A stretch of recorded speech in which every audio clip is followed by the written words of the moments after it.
Issue 1. Clock in, clock out. I am so slow at playing video games. This is how I feel playing every video game I play. I always move around so slowly, and I'm so sorry for how I play video games. Sick. Let's keep, again, moving along. This is my room. It's a little cozy, but it's as nice as anything I had in college. Plus, I get it all to myself. He's got some video game system with a couple controllers with a lot of buttons. That's a lot. For me, villainy for me again. Okay. Sonic Starship. Winners always cheat. I think that is true. Richardson State University. Bachelor of Arts. Okay. Sick. It's a pretty cool room. I do. Lord Bedlam did some research, and I guess henchmen that live in private quarters perform 15% better than henchmen that live in a barracks. He's all about that psychological stuff. I love Lord Bedlam. I honestly really like this dresser that he has here. I'm a big fan of this. I think it looks neat. I think I would enjoy having that dresser. I'm not sure how I feel about the nightstand. It is the same, sort of setup as the bed. They're obviously like a set that we're going here, but honestly, I'm not a big fan of the nightstand. I would just sort of take the bed and the dresser as a set and get some different type of nightstand if I was setting this up. Like, especially because we have the cardboard box that the TV probably came in that we're using as the TV stand.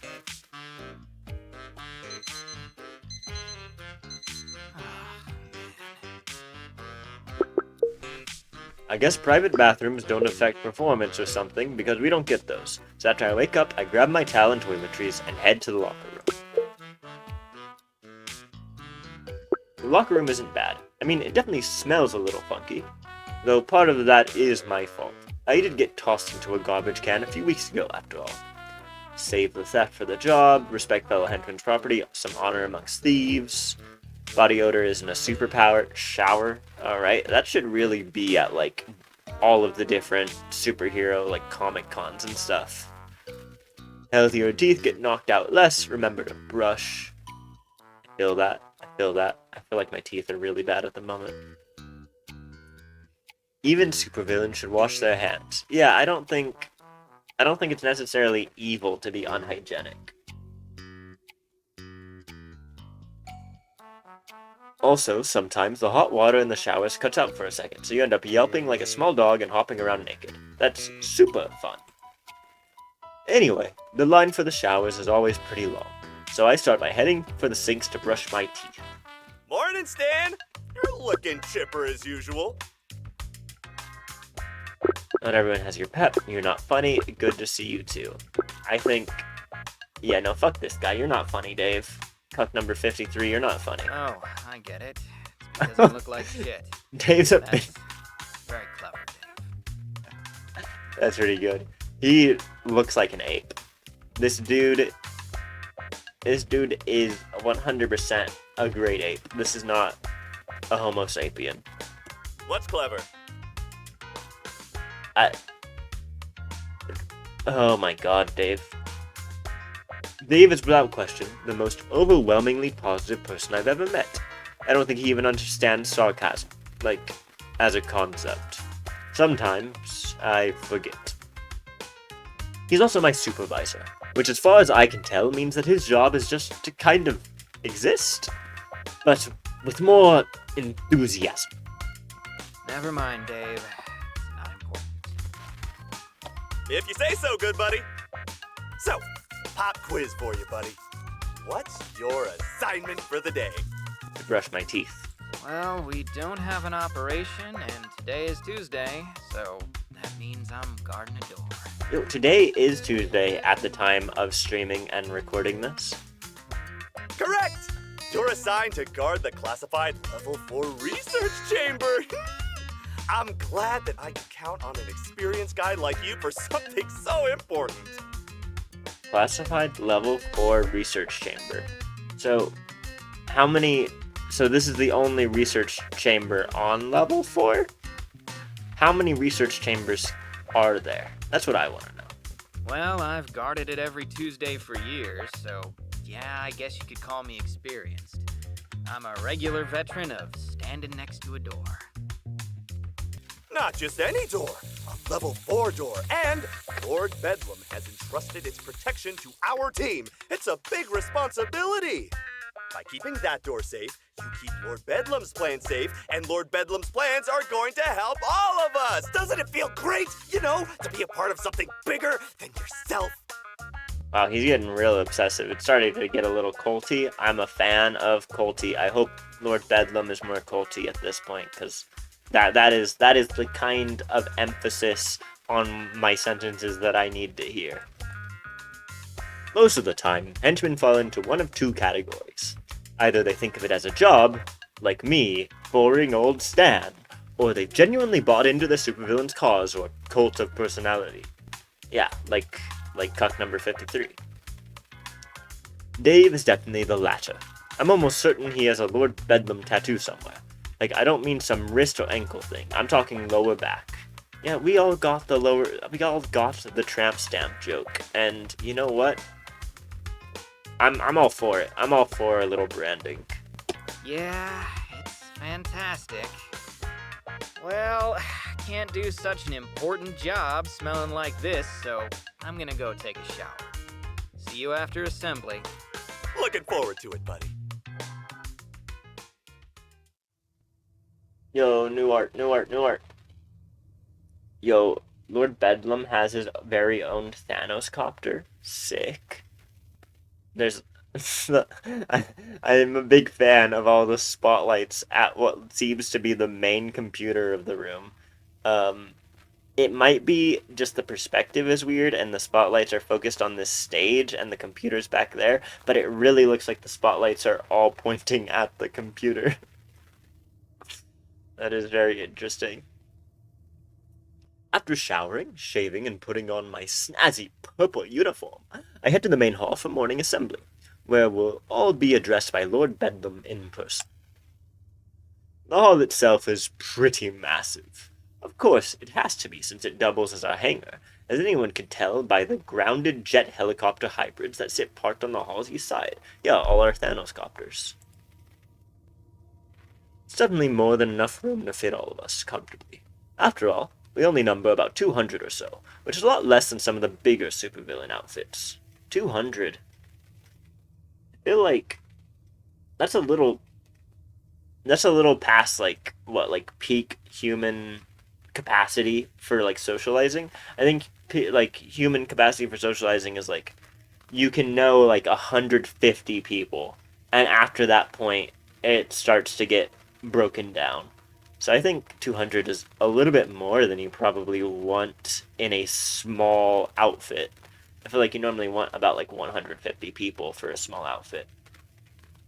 That's more than a family or a gang of henchmen, you say. I mean, it is more than a family or a gang of henchmen, but like I'm saying, I would accept a 150 person outfit as being a small one. Once you go past that point, I feel like you're in the big leagues.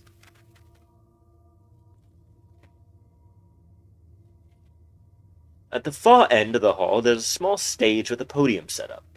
A massive screen with a live feed of the stage sits above it, along with a full lighting rig, like you'd see at a concert. So we can see it's now describing it. The stage has the lighting. Yeah, but I still think it looks like it's pointing at the computer. There's also some kind of ominous computer, but I've only ever seen it used for DJing at company functions. Sick as fuck, honestly. Good morning, my loyal compatriots. Good morning, Lord Bedlam. Oh my god. Oh my god. It's him. It's him. I love him. Actually, he has my heart. Mercifully, Lord Bedlam's arrival distracts me from memories of Dave dancing to folk synth fusion music at last year's Christmas party. Not that the supervillain's ascent from beneath the stage is any more graceful, Folk synth. What is it? I like Folktronica a lot. That's like Tongue is a really good band that I think is generally described as Folktronica. I think Folktronica is it slaps. I need to listen to more Folktronica now that I'm thinking about it.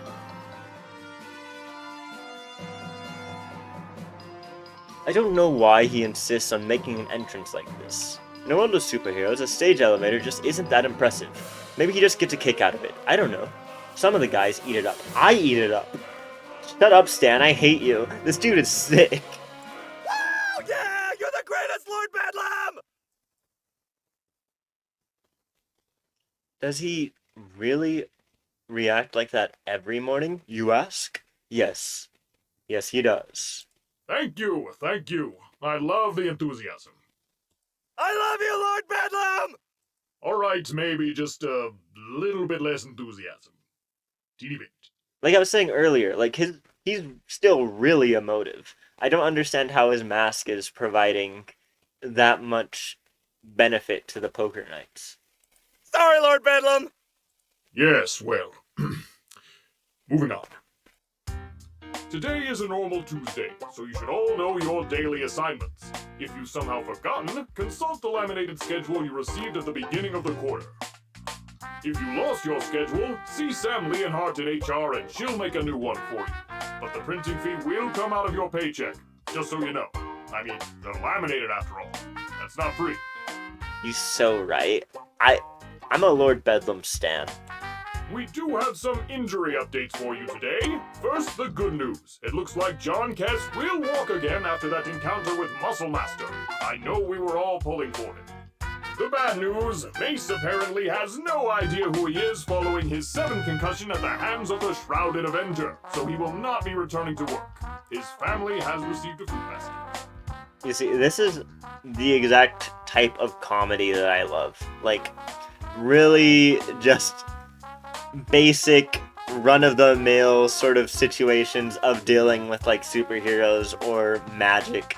It's one of my favorite sort of like bureaucratic, the bureaucratization of fantastical things is just one of my favorite bits to put in any piece of media. For some light affair, we do have a birthday today. Congratulations to the Bacon Bruiser, who joined us in June after that unfortunate waffle iron incident forced the Breakfast Bandit into retirement. Condiment Kings, baby. There will be some mini cupcakes in the East Break Room to celebrate. Please feel free to treat yourself to one between shifts. And it looks like that wraps up our morning announcements. So let's go out there and work together to make this a great day. And remember, the secret cabals, juntas, and unfairly moderated LARPing message boards that manipulate our society must all be destroyed! I love him. I love him. I love him. I love him. Of course. Death to all of these peoples and their coalitions. I am so into him. He is my favorite. How am I not supposed to love this guy? I hate Stan. Oh, he's so good. I love Lord Bedlam. They will pay for their crimes in blood! And when my master plan comes to fruition, we shall be the ones to exact the toll! Then we shall rip out the diseased heart of modern society and replace it with a newer, better heart of our own making! A heart that actually enforces the rules about period-appropriate clothing and has no limits on caps lock usage! I love him. I love him. A period-appropriate clothing. I kind of am not a big fan of that. Like, I don't think we need period-appropriate clothing. I am a big fan of anachronisms that kind of slap. I don't really care about the clothes, the costumes, rather, in the new Odyssey movie that's coming out. I don't really care that they're anachronistic. Period-appropriate clothing is not where it's at. So says the invincible Lord Bedlam! Happy Tuesday, everyone. Go get 'em. Goodbye, Lord Bedlam.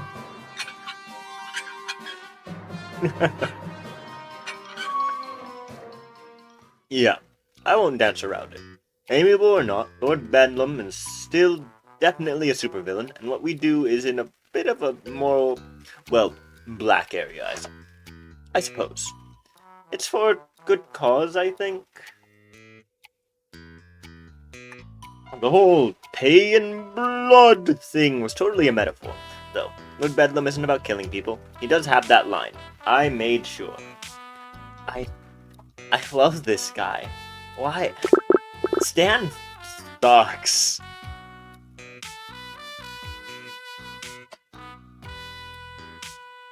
After everyone flies out of the main hall, we scatter to the far corners of the facility and start our workday. Today, that means I need to take a long walk to the south wing. It's not exactly a scenic hike. The sights are basically what you'd expect from a hidden underground fortress. Stone walls, metal doors, and no windows. Your job is to find a way out. Sorry, every time that something like that is said, my brain always immediately goes to the Haunted Mansion. Still, it's nice to move about a little, considering my assignment. When I arrive, I find said assignment exactly as I expected. The metal door I'm guarding is just like all the others, except it's labeled 1385, and has a retinal scanner and keypad next to it. Also as expected, Dave arrived before me and is standing at rigid attention. Judging by his ragged breathing, he ran all the way here. How's the door doing, Dave? All's quiet so far, luckily. You're 1 minute and 35 seconds late, you know. If you were 8 minutes and 26 seconds later, I'd have to mark it down. Okay, wait. So if I was 10 minutes and a second late, if I was just 10 minutes late, I would be fine? What do you... Wait. Yeah. Yeah, that is what he is saying. I feel like 10 minutes is a good cutoff. I don't feel like you need to wait for that extra second. Okay, dude. Noted. I'll remember to teleport next time. You can teleport? Yep, but only once a week, and only if I have a breakfast burrito with mango habanero sauce in the morning. Think you could hook me up? You know, for the team. Well, gosh, Stan, that's outside of our team's budget. But if it will keep you on schedule, then by golly, I'll see what I can do. Thanks, buddy. Oh, and it helps if I get the one with the green packaging. You know, the one with the cactus mascot that wears the little sombrero. I'll see what I can do. I've got to go check on the new guy first, though. What was his name again? Not sure, but he insists on calling himself Sith Player. He's taking this whole henchman thing very seriously. Well, of course he is. It's serious work, Stan. So be sure to stay vigilant and keep an eye on that door, buddy. You got it, boss. That's me, super vigilant. But not vigilante vigilant, like villainously vigilant. Vigilante? I'm not sure how much of that Dave heard, since he's already halfway down the hall on his way back to check on the rest of our squad. And he gives me a thumbs up as he turns the corner, leaving me and door 1385 to ourselves. And so, my day of standing in an empty hallway begins. Seriously, on Tuesdays that's pretty much all I do. Since it's level 4 clearance, almost no one ever even uses the door. Oh, I guess I should explain. Level 4 clearance means that basically only Lord Bedlam or specifically approved henchmen have access. In this case, it's a handful of engineers, and they rarely show up. Whatever's in there is apparently very important, but doesn't get a whole lot of love. Doesn't make sense to me, but I'm not paid to understand it. I'm paid to stand here doing nothing. Yippee! This dude is undiagnosed. This dude is 100% undiagnosed. You can't do a yippee and not be undiagnosed. Well, he could also be diagnosed. You might think I'm living the life, getting paid to stand around, but it does come with one problem. Boredom. Mind-numbing, agonizing boredom. So when Dave drops by to do his rounds, I find myself trying to start a conversation. That sucks. That sucks. Imagine talking to the most annoying guy you know, just because you're bored. I guess that's what most women do on dating apps, isn't it? They're just bored, so they'll talk to like the most annoying dudes. Yeah, so I guess it makes sense. But wow, this Stan guy really reminds me of Greg Heffley from Diary of a Wimpy Kid. He just has that vibe of just being that kind of dick. I'm definitely going to break someone's arm and tell him that it was the best thing that ever could have happened to him.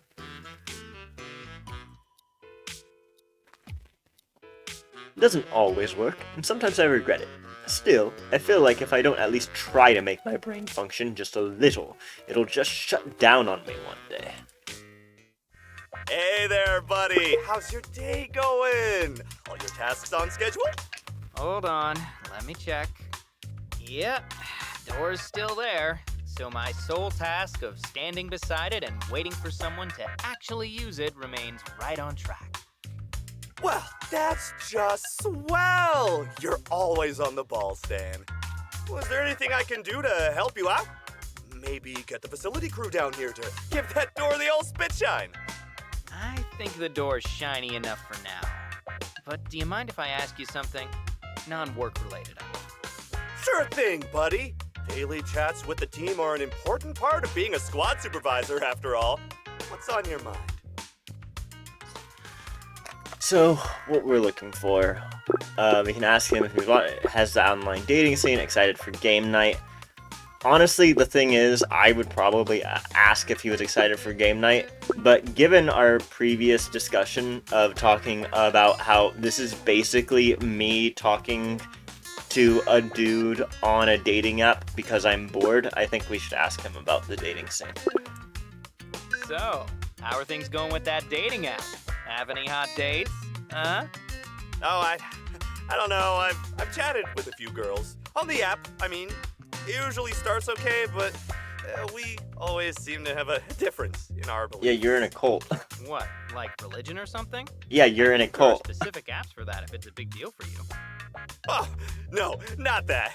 It's just none of them seem to believe in Lord Bedlam's mission. Shit, dude, you don't tell them you work for Lord Bedlam, do you? Oh, no. I would never violate the sanctity of our brotherhood. But it's very important to me, so I give them the bullet points of our code, and then they, unmatch me. That's honestly, I'm in the same boat. I do the same thing. I'll be there. I just wish I could date one of the girls here. It'd be so much easier. I've always really liked Jen from Squad 23. Now, don't get me wrong. I'm not exactly a lady killer, but I'm not quite the mess that poor Dave is. I could probably give him some useful advice. Then again, do I really need to go deeper? Yeah, I don't think. Maybe we can.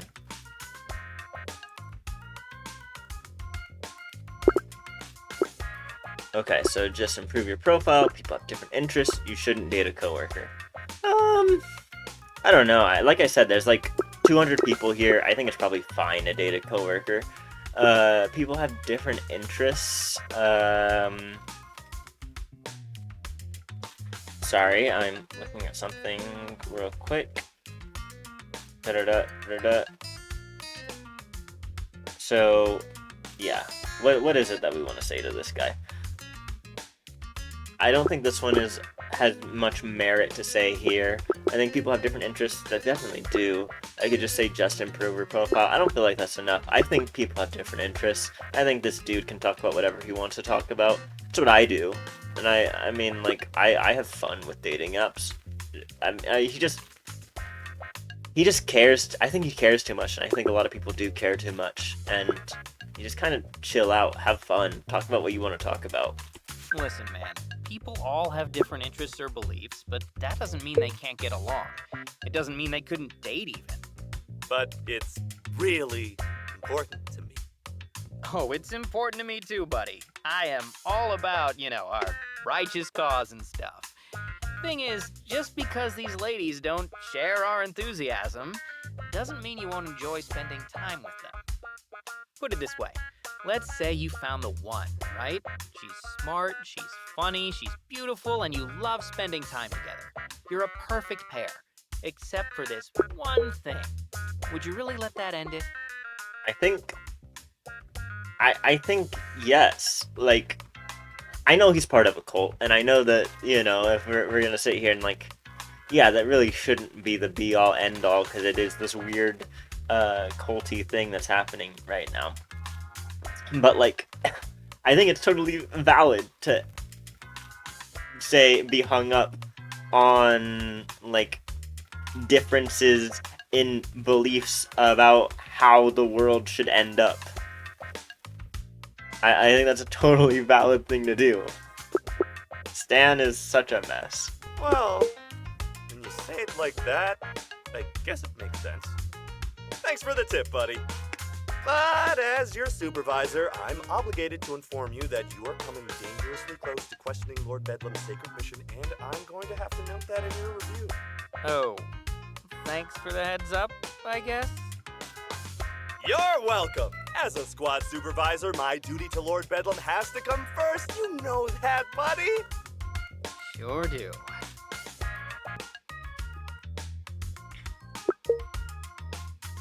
And to think that for a moment there, it felt like we were having a sincere conversation between two actual human beings.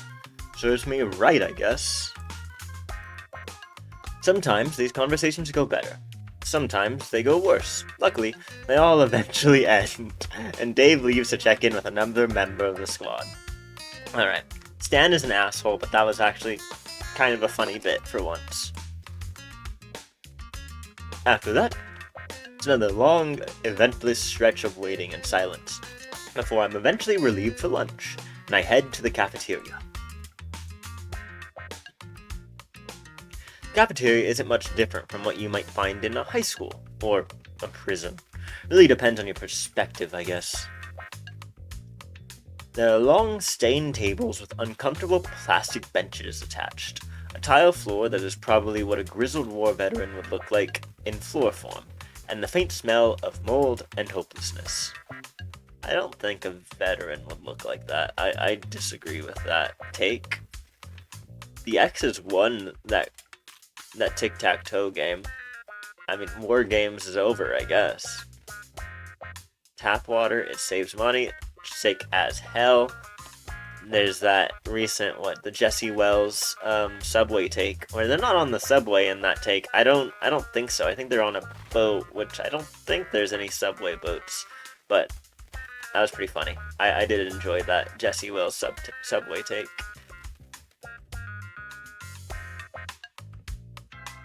Most of Lord Bedlam's fortress is in much better shape, so it's strange that the cafeteria is so banged up, right? Wrong.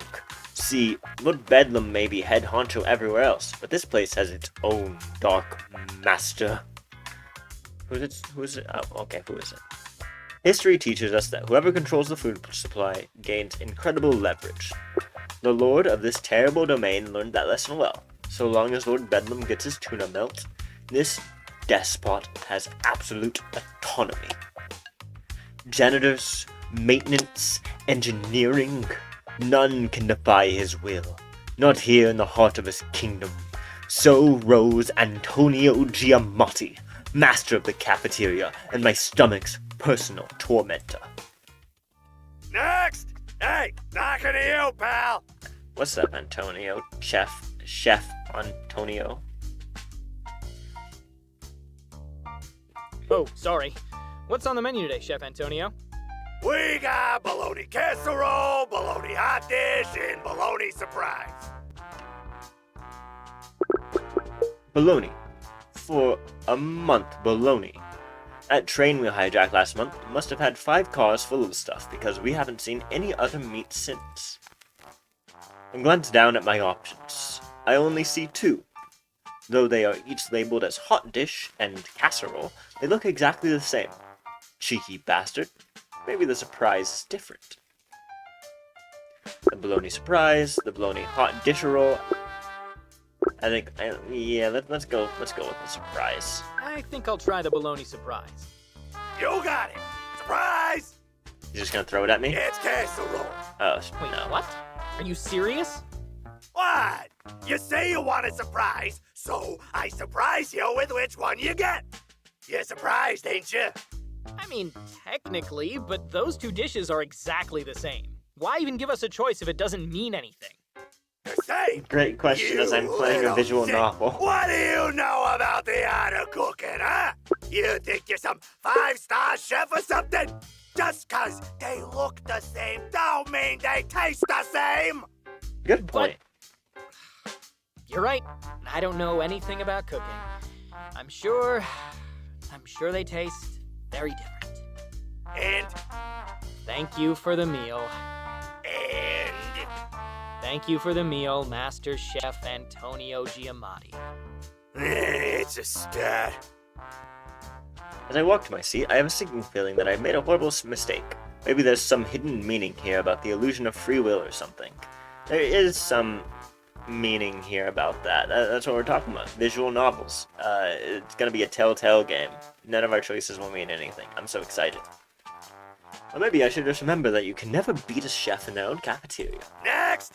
Come on, Oberon, get a move on! I know they got lines in English. Don't you pretend you don't know how it works because you call it a cubery-doo or something. Come on! Cubery-doo. Why did he make it longer?